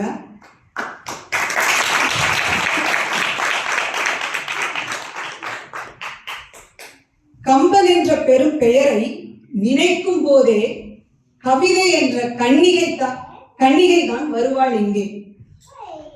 நான் இந்த கவிதையை, இந்த கம்பராமாயணத்தில் உள்ள பாடலை நினைக்கும் பொழுது எனக்கு மிகவும் பிடித்த பாடல் என்றால் அயோத்தியா காண்டத்தில் வரும் இந்த பாடல் என் மனம் மிகவும் கவர்ந்தது. அதை உங்களிடம் பகிர்ந்து கொள்ள வந்துள்ளேன். அந்த பாடல், நதியின் பிழை அன்று நரும் புனல் இன்மை அற்றே பதியின் பிழை அன்று பயந்து நம்மை புறந்தாள் மதியின் பிழை அன்று மகன் பிழை என்று மைந்த விதியின் பிழை நீ இதற்கு என்னை வெகுண்டது என்றான். இந்த 4 வரிகளை நன்கு உற்று நோக்கினால் இது வெறும் வார்த்தைகள் மட்டுமல்ல, இதில் பல அர்த்தங்கள் பொதிந்துள்ளன. நன்கு உற்று நோக்கி பார்த்தால் இதில் வாழ்வின் தத்துவம், தர்மத்தின் சாரம், ராமனின் தன்னலமற்ற குண சித்திரம் இவை அனைத்தும் பொதிந்துள்ளன இந்த பாடலில். அதற்கடுத்து நாம் இந்த பாடலுக்கான காட்சி அமைப்பை பற்றி பார்ப்போம். இந்த பாடல் ராமனிடம் லக்ஷ்மணன் கோபத்துடன் வந்து கேட்கும் கேள்வி, அதற்கு ராமன் கொடுத்த சமாதான பேச்சு, அதுவே இந்த பாடலினுடைய முழு அர்த்தம். அந்த அர்த்தத்தை இப்பொழுது உங்களிடம் கூற விரும்புகிறேன். ராமன் சொல்கிறான், நதியின் பிழை அன்று நரும் புனல் இன்மை. அதாவது நதியில் நல்ல நீர் இல்லாவிட்டால் அது நதியின் குற்றமா? இல்லவே இல்லை, அது இயற்கையின் நியதி. அடுத்ததாக, பதியின் பிழை அன்று.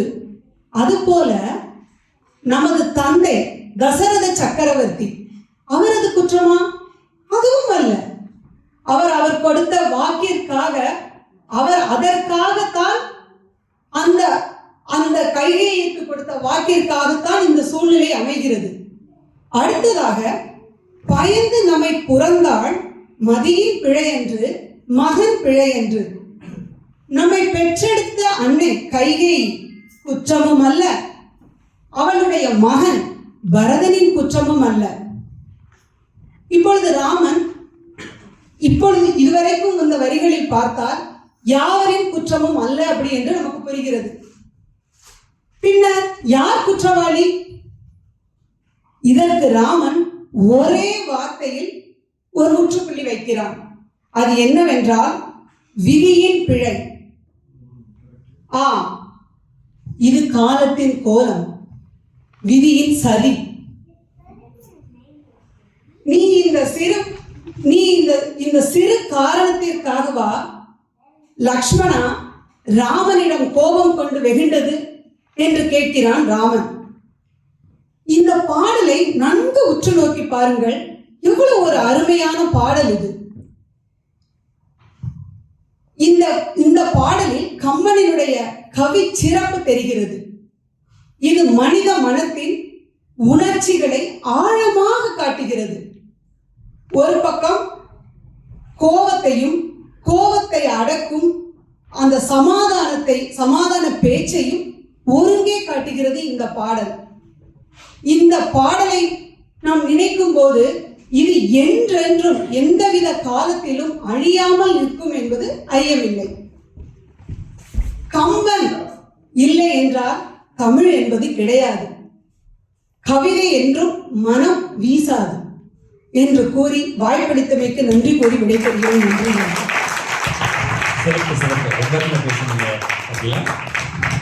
இதற்காக வள்ளுவர் ஊழ் என்ற அந்த அதிகாரத்துல ஊழி பெருவை யாவுல மற்றொன்று சூழ்நிலும் தான் முந்துரும்.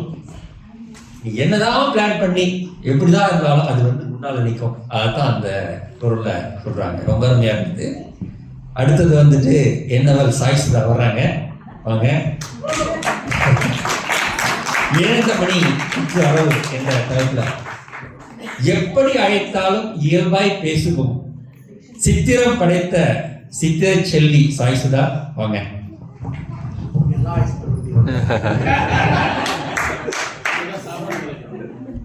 அனைவருக்கும் வணக்கம்.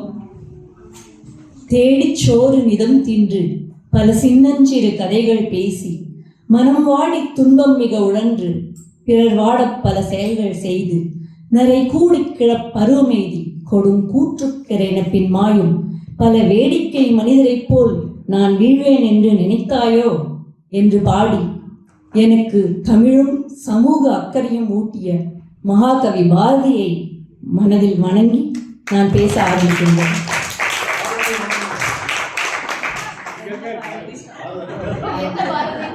ஒரிஜினல் பாரதி.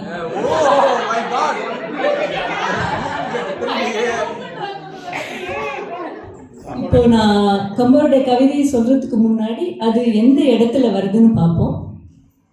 அசோகவனத்துல ராவணன் சீதையை கவர்ந்து வச்சிட்டாரு. சீதை ரொம்ப வருத்தத்துல சோகத்துல இருக்காங்க. அவங்கள சுத்தி அரக்கிகள். அதுக்கு முன்னாடி ராவணன் வேற உனக்கு இன்னும் 2 மாசம்தான் கெடு நான் கொடுக்குறேன், நீ அதுக்குள்ள எனக்கு இணங்கணும் அப்படின்னு சொல்லி மிரட்டிட்டு போறாரு. என்னடா பண்றது, இது நிலைமை ரொம்ப மோசமா இருக்கே அப்படின்னு அவங்க ரொம்ப மன வருத்தத்துல இருக்கும்போது அந்த சமயத்துல அனுமன் அவங்க முன்னாடி தோன்றி, அம்மா நான் தான் ராமன் அனுப்பியிருக்க தூதன் அப்படின்னு சொல்றாங்க. முதல்ல சீதை நம்பல, இதுவும் ராவனோட சதியா இருக்கலாம் அப்படின்னு யோசிக்கிறாங்க. அப்போ ராமர் சில செய்திகள் சொல்லியிருப்பாரு, அதெல்லாம் சொல்லுவாரு. பின்னர் ராமர் கொடுத்த கணையாழி அதை காட்டினதுக்கு அப்புறம்தான் சீதை வந்து ராமர் அனுப்பின அனுமார் அப்படின்னு நம்புகிறாங்க. அப்போ அவங்களுக்கு வந்து அந்த மன வருத்தத்துலேருந்து அப்படியே மாறி ரொம்ப உற்சாகமும் மகிழ்ச்சியும் சந்தோஷமும் வருது. அது வந்து இந்த பாட்டில் கம்பர் சொல்கிறார். இழந்த மணி புற்று அரவு எதிர்ந்தது எனலானாள், பழந்தனம் இழந்தன படைத்தவரும் ஒத்தாள், குழந்தையை உயிர்த்த மலடிக்கு உவமை கொண்டாள், உழந்து விழி பெற்றது ஓர் உயிர் பொறையும் ஒத்தாள். அதாவது எவ்வளோ சந்தோஷம் அப்படிங்கிறத ஒரு 4 விதமான உவமை சொல்கிறார். முதல்ல வந்து இழந்த மணி புற்று அரவு எதிர்ந்தது எனல் ஆனாள். அரவுன்னா நாகப்பாம்பு. நம்மளும் கேள்விப்பட்டிருக்கோம். நாகப்பாம்பு ரொம்ப வருஷம் விஷம் கக்காமல் யாரையும் கடிக்காமல் இருந்தால் அதுக்கு வாயில் வந்து மாணிக்க கல் உருவாகும். அப்போது ரொம்ப வயதாகி இறை தேட முடியாமல் போகும்போது அந்த கல்லை வெளியில் தள்ளி அதோட வெளிச்சத்தில் இறையை வந்து தேடும். அந்த மாணிக்கக்கல் தொலைஞ்சு போய் ஒரு வாரம் வந்து அது ரொம்ப சிரமப்படுது, சாப்பிட்றதுக்கு எதுவும் இல்லாமல். அதுக்கப்புறம் ஒரு வாரம் கழித்து ஒரு புதரில் அந்த மாணிக்கக்கல் கிடைக்குது. அப்போது அந்த நாகப்பாம்பு எவ்வளோ சந்தோஷப்படுமோ அதுபோல் சீதை சந்தோஷப்பட்டாள். அதுதான் வந்து இழந்த மணி புற்று அரவு எதிர்ந்தது எனல் ஆனாள் அப்படிங்கிறாரு கம்பர். அடுத்து பழம் தனம் இழந்தன படைத்தவரும் ஒத்தாள். அதாவது பழைய செல்வத்தை இருந்து அது வந்து இழந்து திருப்பி அந்த செல்வம் திரும்பி கிடைக்கும்போது எவ்வளவு சந்தோஷம் வருமோ. நான் வந்து சமீபத்தில் ஒரு செய்தி பார்த்தேன். நான் ஒரு கூலி வேலை செய்கிற ஒரு குடும்பம் ரொம்ப கஷ்டப்பட்டு சிறுக சேமித்து நிறைய நோட்டை வந்து சேமித்து பூமிக்கடியில் புதைச்சி வச்சுருக்காங்க. சில மாதங்கள் கழித்து அவங்க அதை எடுத்து பார்க்கும்போது நோட்டு எல்லாம் வந்து செல்லரிச்சு போயிருந்தது, கரையான் அடிச்சு. அவங்களுக்கு ரொம்ப வருத்தம். அவங்க ரொம்ப கஷ்டப்படுற குடும்பம். 1 லட்சமோ 2 லட்சமோ அந்த அளவுக்கு பணம். இந்த செய்தி வெளியில் வந்தவுடனே ஒரு தயாள குணமுள்ள நடிகர் வந்து அந்த பணத்தை அந்த குடும்பத்துக்கு கொடுத்தாரு. அப்போது அந்த இழந்தது மறுபடி பெறும்போது எவ்வளவு சந்தோஷம் கிடைக்குமோ அதே அளவு சந்தோஷம் சீதைக்கு இருந்தது அப்படிங்கிறது தான் பழந்தனம் இழந்தன படைத்தவரும் ஒத்தாள் அப்படிங்கிறாரு. அடுத்து குழந்தையை உயிர்த்த மலடிக்கு ஓமை கொண்டாள். இப்போ குழந்தை இல்லைன்னா அந்த நம்ம ஊரில் வந்து மலடிங்கிற அந்த பேர் வேற வச்சுக்கிட்டு அவங்க படுற சுடு சொல்லுக்கும் மன வலிக்கும் அளவே கிடையாது. என்னுடைய உறவினர் ஒருத்தர் கிட்டத்தட்ட 17 வருஷம் குழந்தை இல்லாமல் இருந்தாங்க. அதுக்கப்புறம் தெய்வாதீனமாக கடவுள் அருளால் 18ஆம் வருஷம் அவங்க கருவுற்று குழந்தை பெற்றாங்க. அப்போ அவங்களுக்கு வந்து அந்த குழந்தை பிறக்கும்போது எவ்வளவு சந்தோஷம், எவ்வளோ உற்சாகம் இருக்கும். அதை தான் இங்கே கம்பர் சொல்கிறாரு. குழந்தையை உயிர்த்த மலடிக்கு ஓமை கொண்டாள். அடுத்து உழந்த விழி பெற்றது ஓர் உயிர் பொறையும் ஒத்தாள். ஒரு நோயாளி ஒருத்தர், அவருக்கு வந்து பார்வை வந்து நல்லாவே இருந்தது. திடீர்னு என்ன காரணம்னு தெரியாமல் திடீர்னு பார்வை பறி போயிடுச்சு. அவர் மருத்துவர்கிட்ட போய் கேட்குறாரு என்ன ஆச்சுன்னு. அது வந்து ஒரு மிக அபூர்வமான நோய் அப்படின்னு சொல்கிறாங்க. அதுக்கு அறுவை சிகிச்சை தேவை அப்படிங்கிறாங்க. அறுவை சிகிச்சையோட முடிவு எப்படி இருக்குன்னு சொல்ல முடியாது, பார்வை வந்தாலும் வரலாம் வராமையும் போகலாம் அப்படின்னு சொல்கிறாரு. பரவாயில்ல அறுவை சிகிச்சை பண்ணுங்கன்னு சொல்கிறாங்க. அறுவை சிகிச்சை முடிஞ்சு அந்த கண் கட்டு அவிழ்க்கும் போது அவருக்கு ஒரே பரபரப்பு. ஆனால் அவருக்கு முழு பார்வையும் திரும்ப கிடைக்குது. அப்போ எவ்வளவு அவருக்கு ஒரு மன நிம்மதி வரும், ஒரு உற்சாகம் வரும். அதை தான் வந்து கம்பர் வந்து உழந்து விழி பெற்றது ஓர் உயிர் பொறையும் ஒத்தாள் அப்படின்னு சொல்கிறார். இதில் முக்கியமாக ஒரு விஷயம் நான் என்ன கவனிக்கிறேன்னா, ஒரு விஷயம் நம்மக்கிட்ட எப்பயுமே இருக்கும்போது அதோட அருமை நமக்கு தெரியறதில்லை. அதை இழந்து மறுபடி பெறும்போது அது இன்னும் வந்து நமக்கு வந்து அதோட அருமை தெரிஞ்சு மறுபடியும் அது கிடைக்கும்போது நமக்கு எவ்வளோ சந்தோஷமாக இருக்குது. இப்போ பொதுவாக வந்து கணவன்மார்கள்லாம் மனைவியை ரொம்ப அவங்களோட அருமையே தெரியறதில்லை. சம்மர் ஹாலிடேஸில் 1 மாதம் எல்லாரும் வந்து குழந்தையோட ஊருக்கு போயிட்டு அப்போதான் வந்து கொஞ்சம் வந்து அவங்களுக்கு வரைக்கும் ஓ ஆமாம்ல அவங்க இல்லாமல் ரொம்ப கஷ்டமாக இருக்குது அப்படின்னு. இதை வந்து கம்பர் வந்து ரொம்ப அழகாக, அதனால அவருடைய உண்மையில் 3 பார்த்தீங்கன்னா இழந்து மறுபடி பெறுவதை சொல்கிறாரு. அதனால் எனக்கு இந்த பாட்டு ரொம்ப பிடிச்சிருக்கு. நன்றி, வணக்கம். அருமை அருமை, ரொம்ப சிறப்பாக பண்ணாங்க. போன வீக்கெண்டு சொல்லி கதை. அடுத்து நம்முடைய நட்சத்திர பேச்சாளர்கள் வர்றாங்க. ஐயா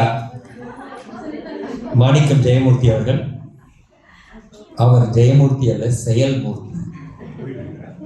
பெருமைக்கும் ஏனை சிறுமைக்கும் தத்தம் கருணமே கட்டளைத்தல் அப்படின்னு வள்ளுவர் சொல்றார் இல்லையா, அதற்கு உதாரணமாக இருக்கக்கூடியவர். எனையீந்த கம்பன் எனப்பாட வந்த தனையன் தமிழ் கூத்தல் தக்கா ஜெயமூர்த்தி. தமிழ் செய்ய வந்த உன்னை தமிழ் தீண்டட்டும் திக்கட்டும் ஓட உன் பாடல் பாம்போடு செயலும் அணி. இன்றைய இந்த கம்பர் விழாவை மிகவும் சிறப்பாக நடத்தி கொண்டிருக்கும் வாசு அவர்களுக்கும், அதை ஒருங்கிணைத்து நடத்தி செல்லும் அனைத்து உள்ளங்களுக்கும், கம்பனின் கவியரசத்தை கேட்க வந்த உங்கள் அனைவருக்கும், இந்த கவியரங்கத்தை சிறப்பாக நடத்தி கொண்டிருக்கும் கந்தபாரதி அவர்களுக்கும் எனது முதல் நன்றியை தெரிவித்துக் கொள்கிறேன். இதை என ஈர்த்த கம்பன் ஏன் கம்பன் என்னை ஈர்த்தான் என்று சொல்வதற்கு முன் உங்களை வரவேற்க ஒரு வெண்பா. கம்பனை போற்ற கடிதினிவன் வந்தோரே இம்பரில் கூடி இசைந்து நாம், இம்பர் என்றால் இவ்வுலகம், இம்பரில் கூடி இசைந்து நாம் கம்பனின் நற்கவி போற்றவும் சொற்சுவை நாட்டவும் கற்பிதம் செய்ய வருக.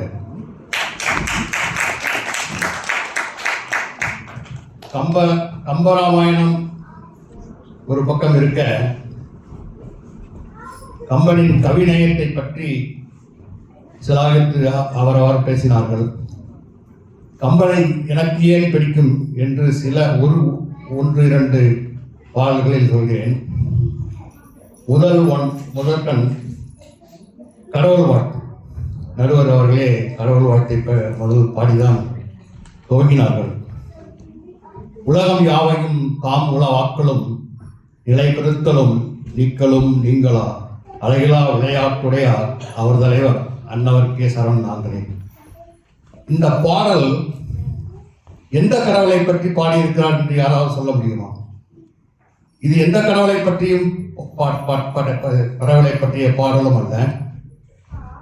அப்படி யார் வேண்டுமானாலும் அவரவர் கடவுளை ஒத்து அவரவர் கடவுளையே கம்பர் கூறுவதாகவே நினைத்துக் கொள்ளலாம். ஆகவே எந்த கடவுளை பற்றியும் சொல்லாமல் எல்லோருக்குமாக பொதுவாக பாடல் எழுதுவதை கம்பனை தவிர வேறு யாராலும் எழுத முடியாது என்பதே எனது கருத்து. இரண்டாவதாக, கம்பன் இயற்கையை எவ்வளவு நேசித்தான் என்பதற்கு சான்றாக நிறைய பாடல்கள் வந்து உள்ளன. ஆறை பற்றி, நாட்டை பற்றி. அதில் ஒன்று குறிப்பாக கோசலை நாட்டை பற்றி எழுதும்போது, கோசலை நாடு மருதத்தில் இருப்பதாகவும் அந்த மருதத்தை எவ்வாறு வர்ணிக்கிறான் என்பது இந்த இரண்டாவது பாடல் நான் கொடுப்பது. தண்டலை மயில்களாட தாமரை விளக்கந்தாங்க கொண்டல்கள் முழவின் இயங்க கோளைகள் விழித்து நோக்க எந்திரை எண்ணி காட்ட தேன்பிழி மதுரையாளின் வண்டுகள் இது பாட மருதம் வீட்டிருக்கும் மாதம். இந்த மருத நலம் எவ்வாறு கற்பனை செய்யப்படுகிறது என்று பாருங்கள். இந்த தாமரை மலர்கள் எல்லாம் மயில் கண்ட இந்த சோலையிலே மயில்கள் ஆடவும், தாமரை மலர்களில் எல்லாம் அதற்கு விளக்கு பிடிப்பது போலவும், மேகங்கள் உரசி மத்தளங்கள் அடிப்பது போலவும், கூளை மலர்கள் எல்லாம் பார்வையாளராக இருந்து பார்ப்பது போலவும், அங்கே உள்ள தண்ணீர் அலைகள் எல்லாம் சேர்ந்து ஒரு திரையை பிரித்து இருப்பது போலவும், இந்த வண்டுகள் எல்லாம் அங்கும் இங்கும் ரீங்காரமிட்டு பாடி வருவது, அவர்கள் எல்லாம் இதை ஒரு பாடல் யாழிசை போன்ற ஒரு கச்சேரியை மீட்டுவதாகவும், இது எல்லாவற்றுக்கும் இடையே மருதம் வீற்று பார்த்து கொண்டிருக்கிறது என்று எவ்வளவு ஆழமான கற்பனை பாருங்கள்.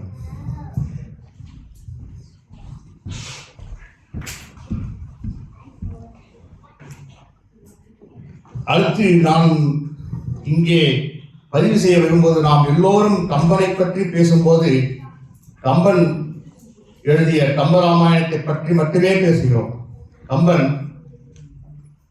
தனிப்பாடல்களாக எவ்வளவோ பாடல்கள் பாடியிருக்கிறான். அது இல்லாமல் 770, சடகோபரம் நந்தாதி, சரஸ்வதி நந்தாதி போன்ற பல நூல்களையும் இயற்றியிருக்கிறான்.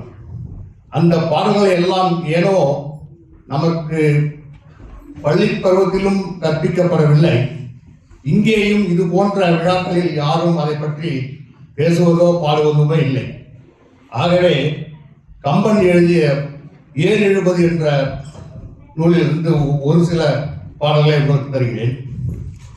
770 கடவுள் வாழ்த்து பாடல்களிலே ஒன்றாக கொடுக்கிறார். ஆழித்தேவர் கடலானார், அல்லாத்தேவர் அம்பலத்தார், ஊழித்தேவர் தாங்கூடி உலகம் காக்க வல்லோரோ, வாழித்தேவர் திருமக்கள் வையம் புறக்கும் பெருக்காளர், மோழித்தேவர் பெருமைக்கு வேறே தேவர் ஊரேணி. எத்தனை கடவுள்கள் இருந்தாலும், திருமால் கடலிலே போய் இருந்தாலும், சிவன் அம்பலத்தை ஆடி திருச்சிற்றம்பலத்திலே இருந்தாலும், படைப்பின் கடவுள் பிரம்மா காக்கவல்ல பிரம்மாவும் இவர்கள் எல்லாம் சேர்ந்து இந்த உலகத்தை காக்க முடியுமா என்பதே சந்தேகமாக இருக்கும் போது, இந்த உலகுக்கு உணவு உற்பத்தியை செய்து கொடுக்கும் உழவுத் தொழில் செய்பவர்களே உண்மையான தேவர்கள் என்று நான் கூறுவேன் என்பதே இந்த பாடலின் கருத்து. இவர்களை தவிர வேறு ஒரு தேவர் இல்லை என்று கூறுவேன் என்பதுதான் இந்த பாடலில் அவர் கொடுக்க வரும் செய்தி. அடுத்து ஒன்றே ஒன்று கூறி, உழுதுண்டு வள்ளுவன் பாடலை அப்படியே உள்வாங்கி அதையே அப்படியே ஒரு பாடலிலே கொடுத்திருக்கிறான் என்றால் அது கம்பன் தான். உழுதுண்டு வாழ்வாரே வாழ்வார், மற்றெல்லாரும் தொழுதுண்டு பெண் செல்வார் என்றே இத்தொல்லுலகில் எழுதுன்ற மறையொன்றோ இவருடனே இயலும் இது பழுதுண்டோ கடல் சூழ்ந்த பாரிடத்து பிறந்தோர்க்கே. 770 19வது பாடல் இது. திருவள்ளுவர் எழுதிய உழுதுண்டு வாழ்வாரே வாழ்வார் மற்றெல்லாம் அதோடு முடித்துக் கொள்வார்கள். வெண்பாவுக்காக அது அற்றோடு தலை தட்டிவிடும் என்பதற்காக வள்ளுவன் நிறுத்திக் கொண்டது. இது ஆசிரியர் விருத்தம் என்பதால் கம்பன் இதை சிறிது மாற்றி அதே வரிகளை போட்டு எழுதியது. இப்பொழுது கம்பன் எவ்வளவு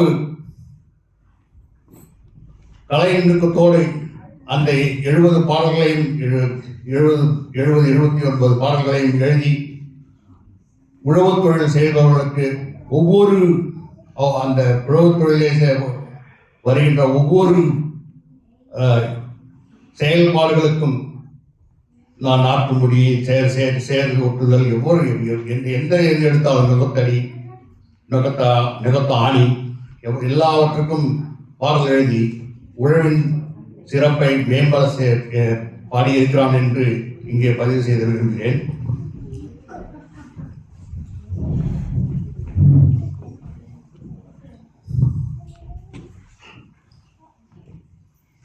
அவையார் சொல்லுவார், காண மயிலாட கண்டிருந்த வான்கோழி தானும் மதுவாக பாவித்து பொல்லா சிறகை விரித்தாடினால் போலவே கல்லாதான் கற்றகவி. அதுபோல கம்பன் பாடிய இந்த பாடல்களையெல்லாம் கேட்டு நாமும் ஏன் சிறிது வெண்பாவில் இந்த இயற்கையை கொண்டு வர முடியுமா என்று யோசித்து ஒரு பாடலை ஒரு வெண்பாவை எழுதினேன். பிடித்திருந்தால் கை தட்டுங்கள், இல்லை என்றால் குறிஞ்சியில் தோன்றி அம்முல்லையில் கொட்டி உறிஞ்சியே உட்கொள்ளும் உண்மை பெருமை உறிஞ்சியே உட்கொள்ளும் உண்மை பெருமை மருதமே மீதமெல்லாம் நெய்தலிலே சேரும் அருவியான இவ்வாறுதான். இந்த ஆறு குறிஞ்சியில் தோன்றி முல்லையில் கொட்டி அங்கிருந்து மருதநிலத்திலே பாய்ந்து அதன் பின் நெய்தலிலே கலக்கும் என்பதுதான் இந்த பாடலின் பொருள். கடைசியாக கவியின் கொடை வள்ளல் கம்பன் கவிக்காய் தூயதில் ஊர்ந்தே புறப்பட்ட உங்கள் செவியதில் செப்பினேன் நன்றி என யான்சை கவிதையும் கேட்ட உமக்கு நன்றி. சிறப்பு சிறப்பு, ரொம்ப அருமையா தமிழுக்கு பெருமை சேர்க்கும் விதமா மரபு கவிதைகளை இக்காலத்திலும் எழுதக்கூடிய ஒரு சிலர் இருக்கிறார்கள் என்றால் நம்முடைய தேமுதி மாணிக்கம் ஐயா ஒரு உதாரணம். நேற்றைக்கு அவரை பத்தி ஒரு சின்ன அறிமுகத்தை சொல்லுங்க அப்படின்னு ஒன்னே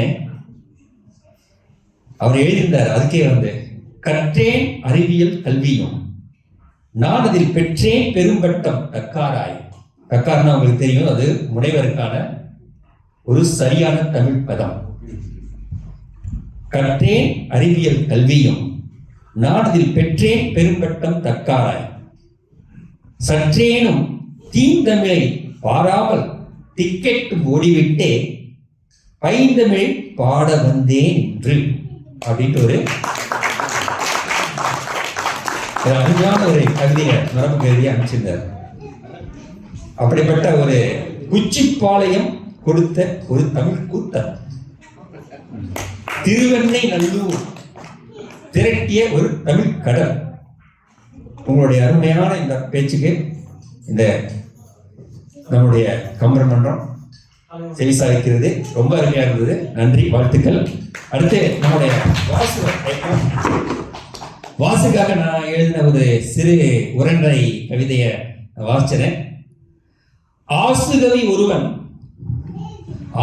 ஒருவன் அருங்கவிதை பாடி வைத்தான் அன்றே. நம்ம கம்பன் ஆசுகவி ஒருவன் அருங்கவிதை பாடி வைத்தான் அன்றே. பேசு பொருளாக பெருங்கவிதை திரளாக வீசும் குளிர் இருந்தோம், விலகா மழை இருந்தோம்.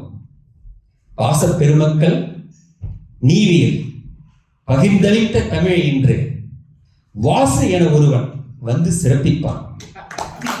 வாருங்கள் அவன் கவிதை வரிகொண்டு கேட்டுப்போம்.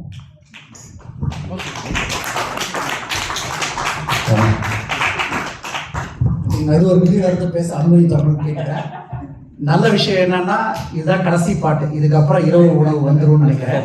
இன்னொரு 10-15 நிமிஷம் ஆகும். நடுவில் நம்ம பேசிட்டு இருக்கலாம்.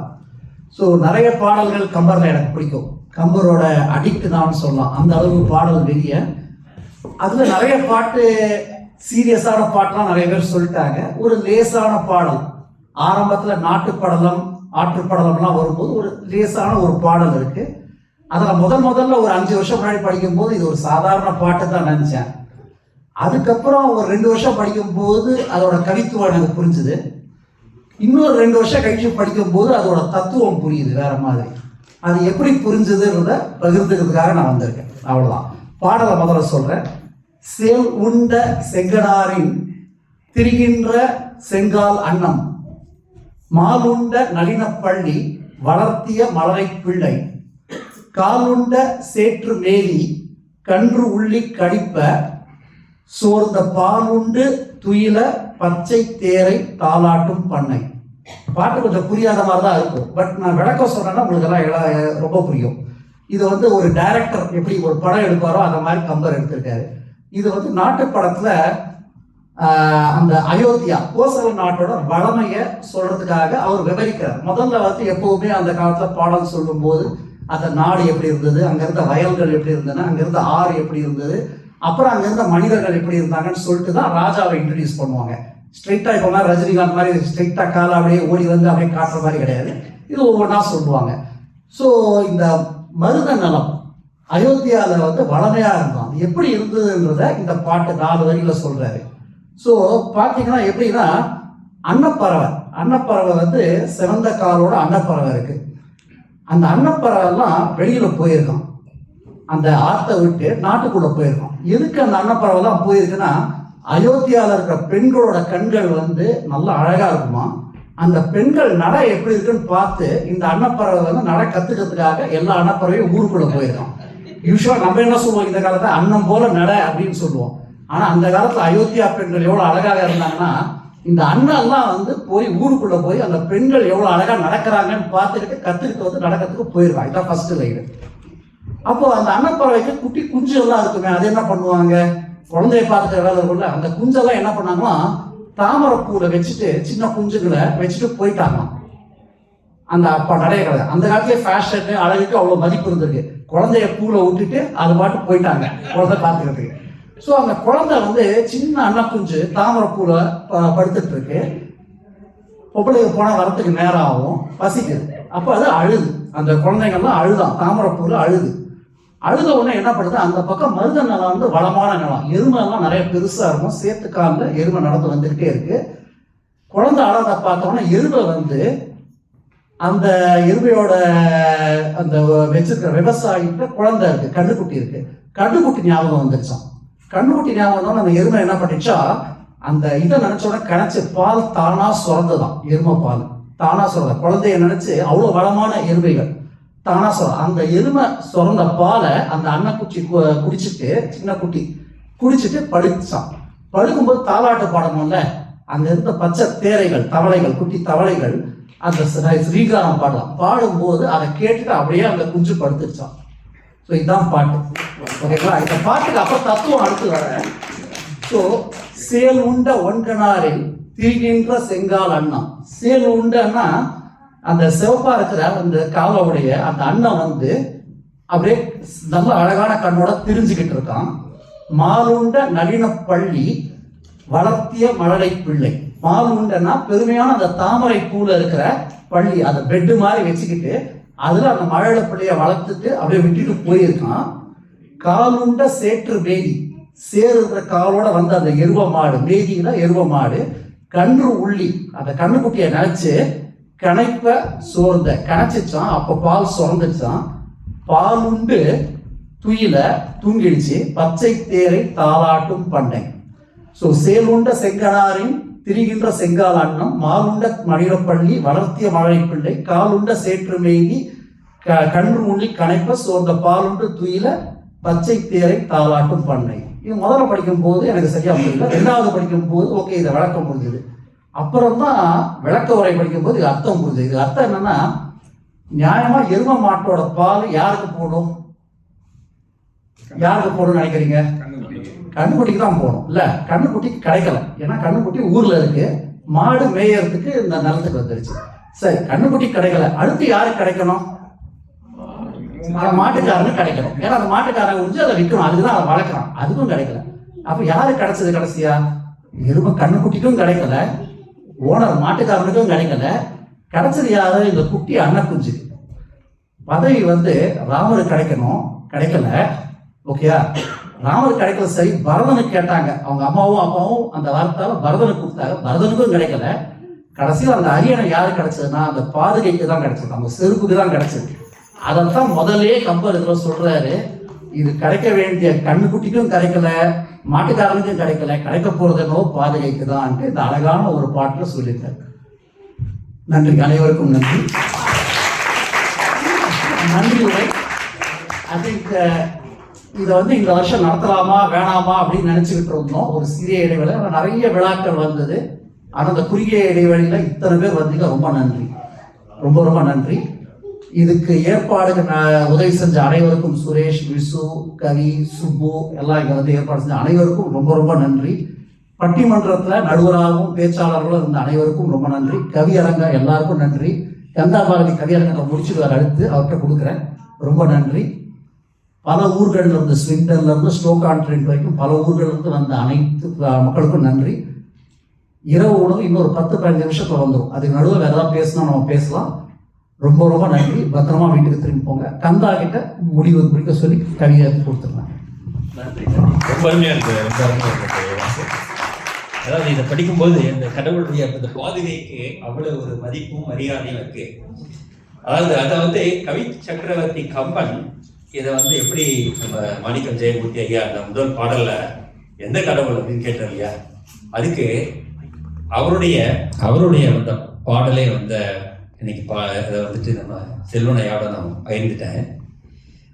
ஒன்றே எண்ணில் ஒன்றேயா, பழையன்றுரைக்கு பலவேயா, அன்றே எண்ணில் அன்றேயா, ஆமே எண்ணில் ஆமேயா, இன்றே எண்ணில் இன்றேயா, உளதெனி குறைக்கின் உளதேயாம், நன்றே நம்மி குடிவாழ்க்கை நமக்கிங்கு எண்ணே பிழைப்பம்மா அப்படின்ட்டு இதை எப்படி சொல்றாருன்னா,